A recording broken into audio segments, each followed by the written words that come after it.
Hey, what's up, Exit the Matrix family? Bob here. Hope you're having an excellent day. Hey, today I wanted to do a video on prayer energy and manifestation and the similarities between the two. So, I know this is probably going to be a little controversial to some, because a lot of people think that, the religious right view on prayer and maybe the more moderate or leftist view on like the New Age manifestation and stuff like that as being, a lot of people see those as being two totally different things. However, I would contend that both are one and the same, and I'll explain how this works here.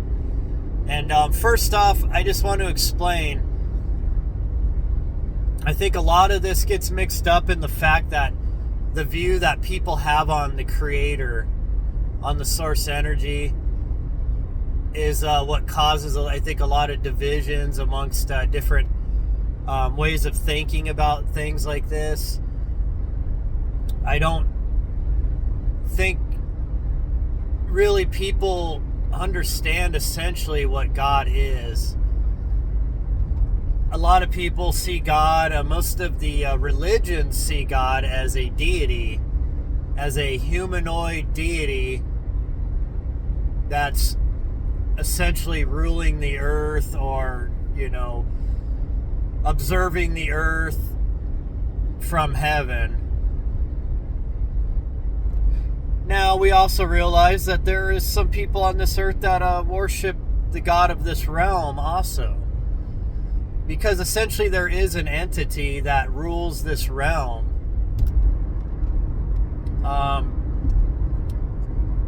Some call that God Satan, which Satan actually does mean the adversary or the administrator. Some would say it's Lucifer, which, honestly, I can tell you that Lucifer and Satan are not the same entity, even though they get kind of, rolled up together. Satan, the devil, Lucifer, all these, they all get kind of rolled into one entity, which is actually not even biblically true or in reality true.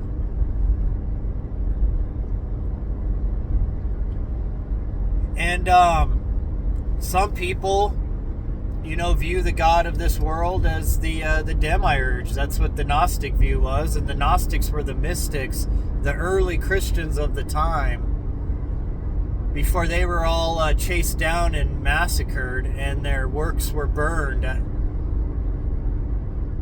there was a reason for this, of course, because they were actually telling the truth of the reality of the administrator of this realm and what its job is. But I want to try to stay focused today. So anyways, so most people that follow a religion, they believe that you pray to your God, right? Muslims to Allah, and Judeans to the Old Testament God, Yahweh. Christians, for the most part, pray mostly to Yeshua. And like I said, I don't like to use the other name, and I've explained that before. If you could go back and listen to other videos, so just who I'm talking about when I'm saying Yeshua. And then a lot of Roman Catholics like to tend to pray to Mary, the mother of Yeshua. And of course, the Hindus pray to their gods, and they have different gods that have different responsibilities and such. So, a lot of people believe pretty heavily in the power of prayer. And I can tell you honestly that prayer can help heal, that prayer can help. especially when a large group of people pray in unison for the same outcome. Because when we collectively pray together, it amplifies the power of our intentions that are directly connected into the quantum field. See, people, we live in a simulated reality. The Earth realm, the third dimension, is a construct. It's a simulated reality. And us being conscious energy entities or spirits, whatever you want to call it, we are directly tapped into the quantum field. And essentially, we are masters of that quantum field because we are sparks of divinity. We are fractals of the source energy of God. It's just that most of us don't realize this. Well, this God that everybody believes in, these religions, I conceptualize this creator of all a little different. I think the simplest explanation is when I call this God the source energy, or the source of all creation and energy, because the quantum field, essentially, that energy, the waveforms, the sound resonances, all these things are all forms of light and energy, and they all come from the same source.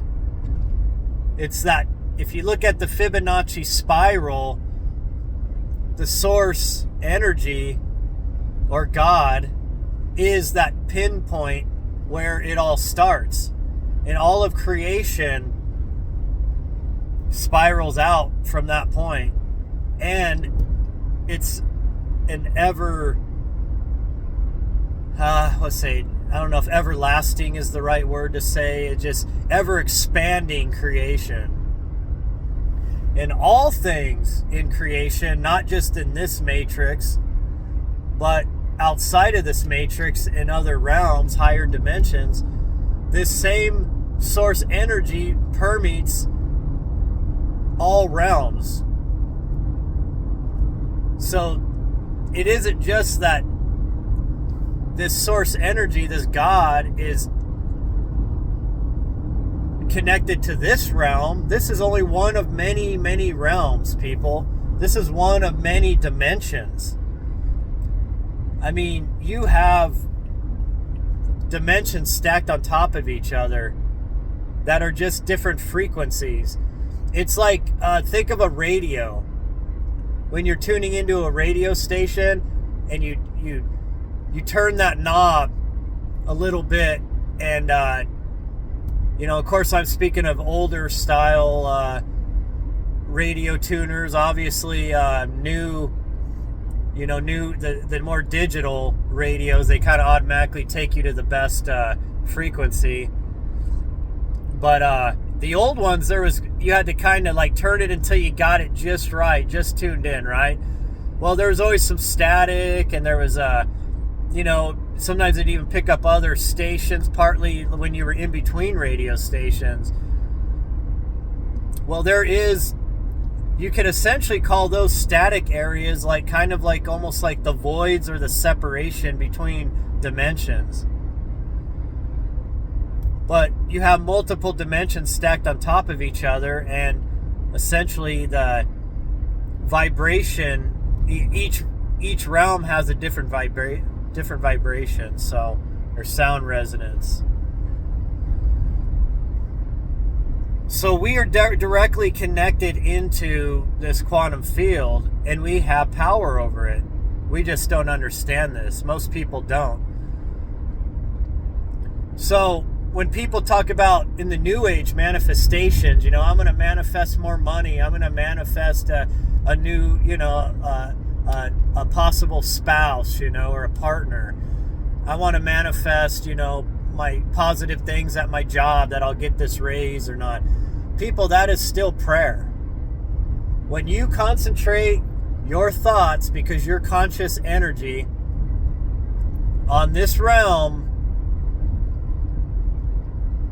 the quantum field answers your thoughts. The quantum field reacts to your thoughts. And especially when it's a pinpointed, direct question or ask or prayer.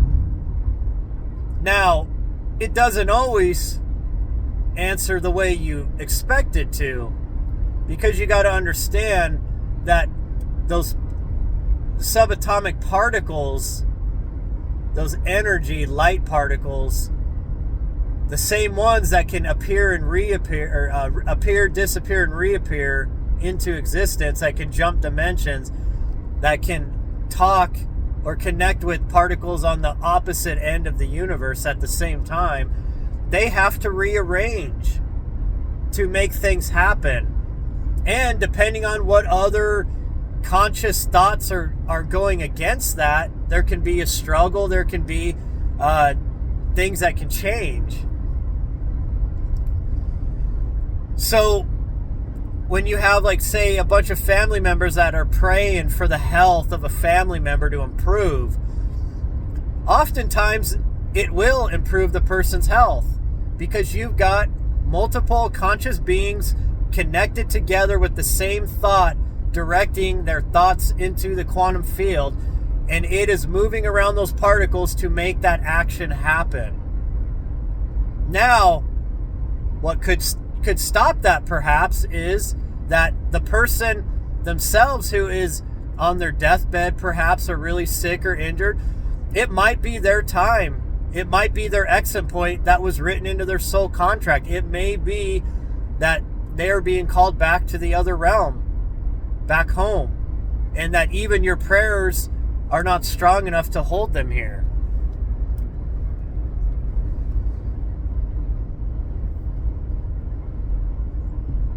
Now, there is one key to prayer and manifestation that you've got to understand, because you're in a dualistic system here. Now, in the spirit realm, you can manifest anything you want instantly, because you're in pure consciousness and you in full understanding of your abilities, and you're outside of this construct which limits your abilities to a certain degree. But once you're here, there is some limitations. And one of the limitations being is that you've got to trade energy for energy. There's a currency in this realm, and it is energy. And you have to put some kind of action or something. If you're trying to manifest something in this realm, you can't just sit in a chair all day. I want to be rich. I want to be, I'm trying to manifest, I'm going to be a millionaire. Now, the quantum field wants to answer your thoughts and your manifestation, your prayer, and it wants to obey you. However, you have to exchange energy with it. And that means you have to get off your ass and go work at it. Now, if you go out and you start working on maybe starting a new business, and you're asking the universe to help you manifest this dream, if you're putting action, investing energy into your prayers, into your manifestation, then the quantum field can answer your prayers and your manifestations more easily, because you're investing energy into this, and it will reward you back. I think you've all heard of that in the Bible, perhaps, right? Good deeds will come back to you threefold. That's the miracle of how the quantum field works, and how the universe essentially works, how God rewards conscious energy.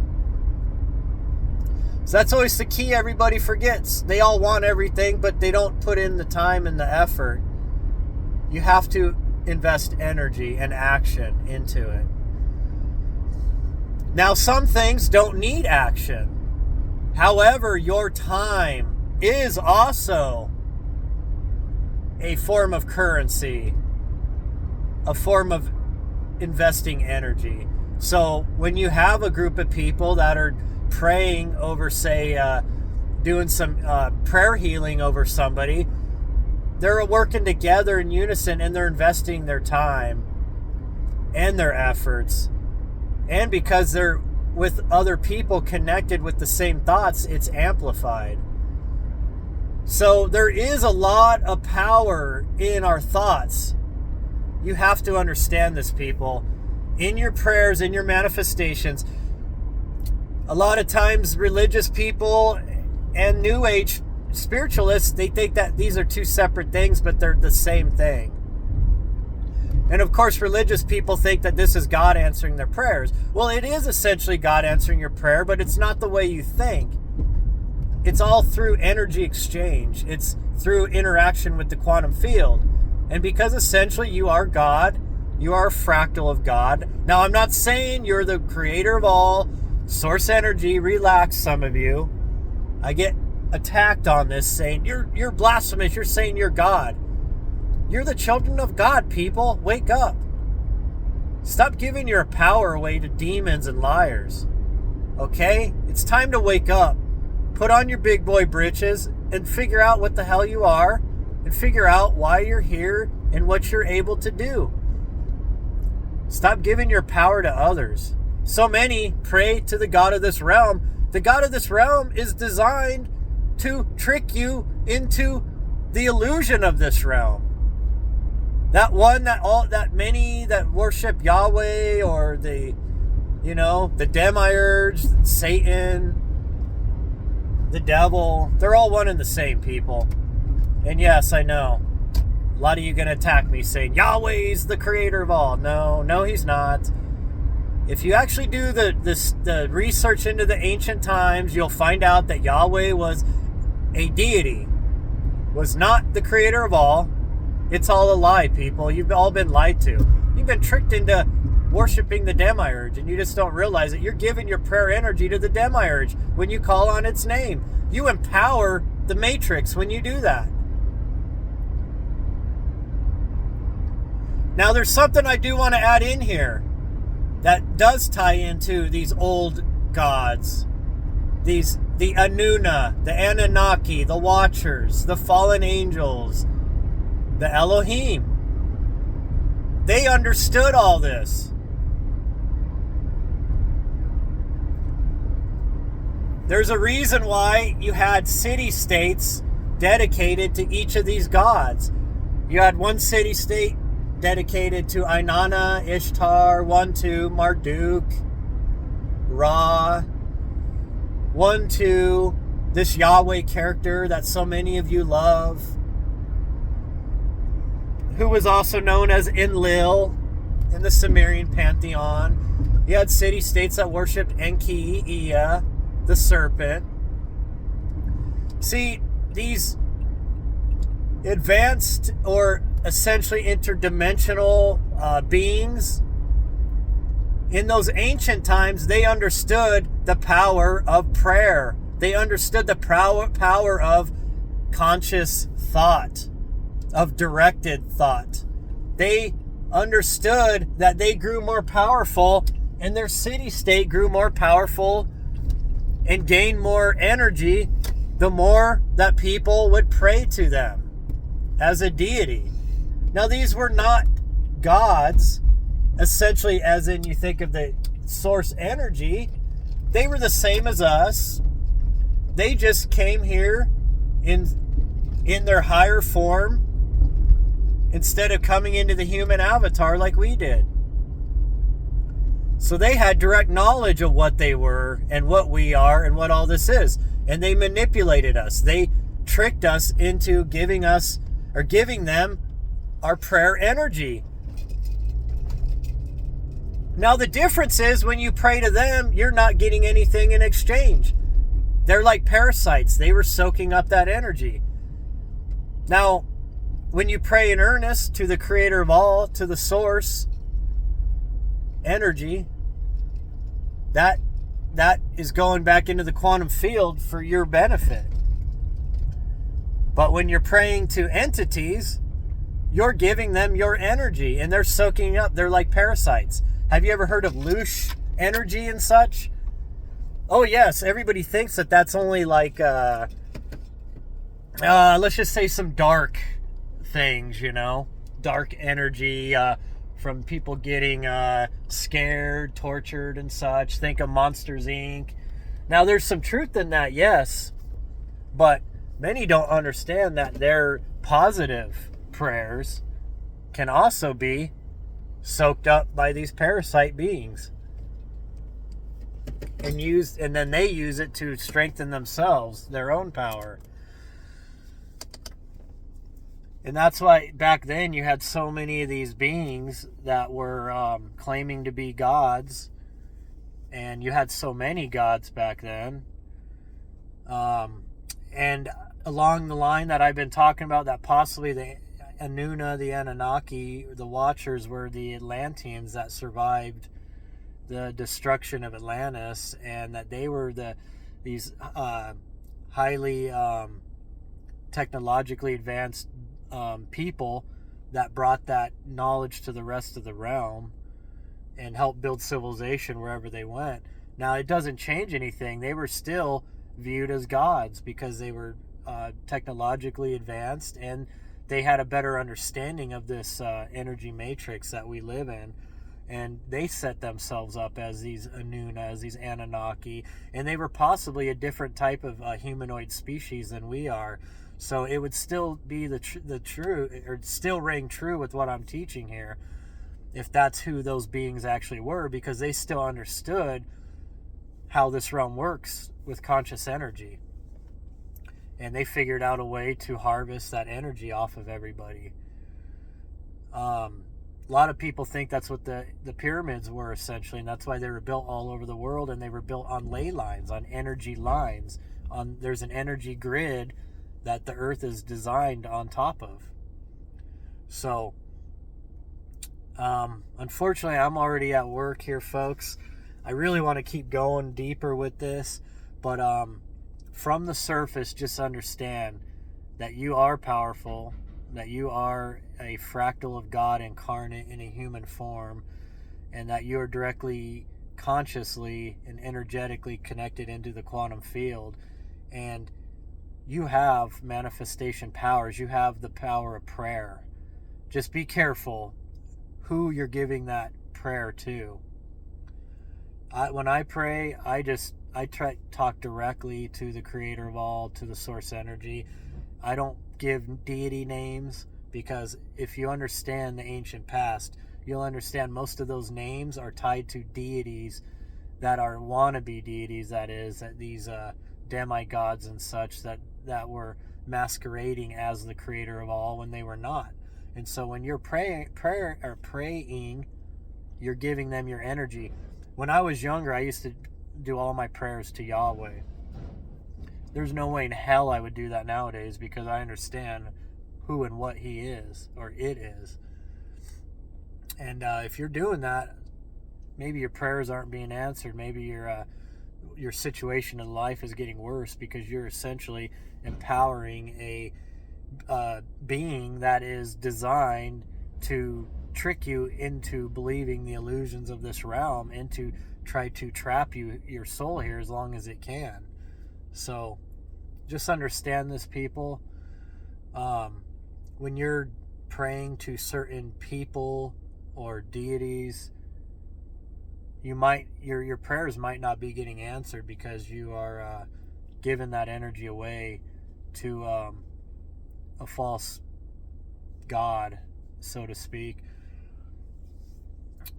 I think the most powerful thing you can do is just tap directly into the universe, into that source energy, and try to keep it clean from giving names and all that such to this thing. Essentially, when you pray to the universe, you don't even have to put a name on that. You just connect with the highest power and the source of all creation in your mind's eye, and then your prayers, your manifestations, your thoughts are going directly to that source, which in turn is directly affecting the quantum field. And I think some of you may find that your prayers will be more powerful and your manifestations will be more powerful. But most importantly, like I mentioned earlier, folks, you have to invest something into that. Nothing is for free in this realm, and not in the realm of duality. You have to invest your time. You have to invest action. There's different things you can invest. Sometimes it's your money, because money is a form of currency. So just remember that. There's always an exchange, but what you give willingly and lovingly will come back to you threefold, fivefold, tenfold, depending on essentially what you're asking, what you're searching for. And this can also help with in the same way too, if you're searching for truth and knowledge. If you pray or try to manifest this information through the quantum field, through the source energy, you'll start finding that things will start popping up in your mind, and your mind will start expanding, and you'll start understanding the bigger picture, and you'll start seeing a telemetry and connection between all these things. And that is the point I have gotten to in my life, because I've been searching so long. That's why I can kind of pull out from a high view looking down, and I can start to connect all the dots. Now, am I always correct? No, obviously not. This realm is some sort of game that tests us. And just like any good game, everything's not always apparent, and a lot of times there's tricks and different avenues that you got to go down, so anyways, I think hopefully you found this to be an interesting talk. I would love to hear your thoughts. I appreciate you guys, and I will talk to you later.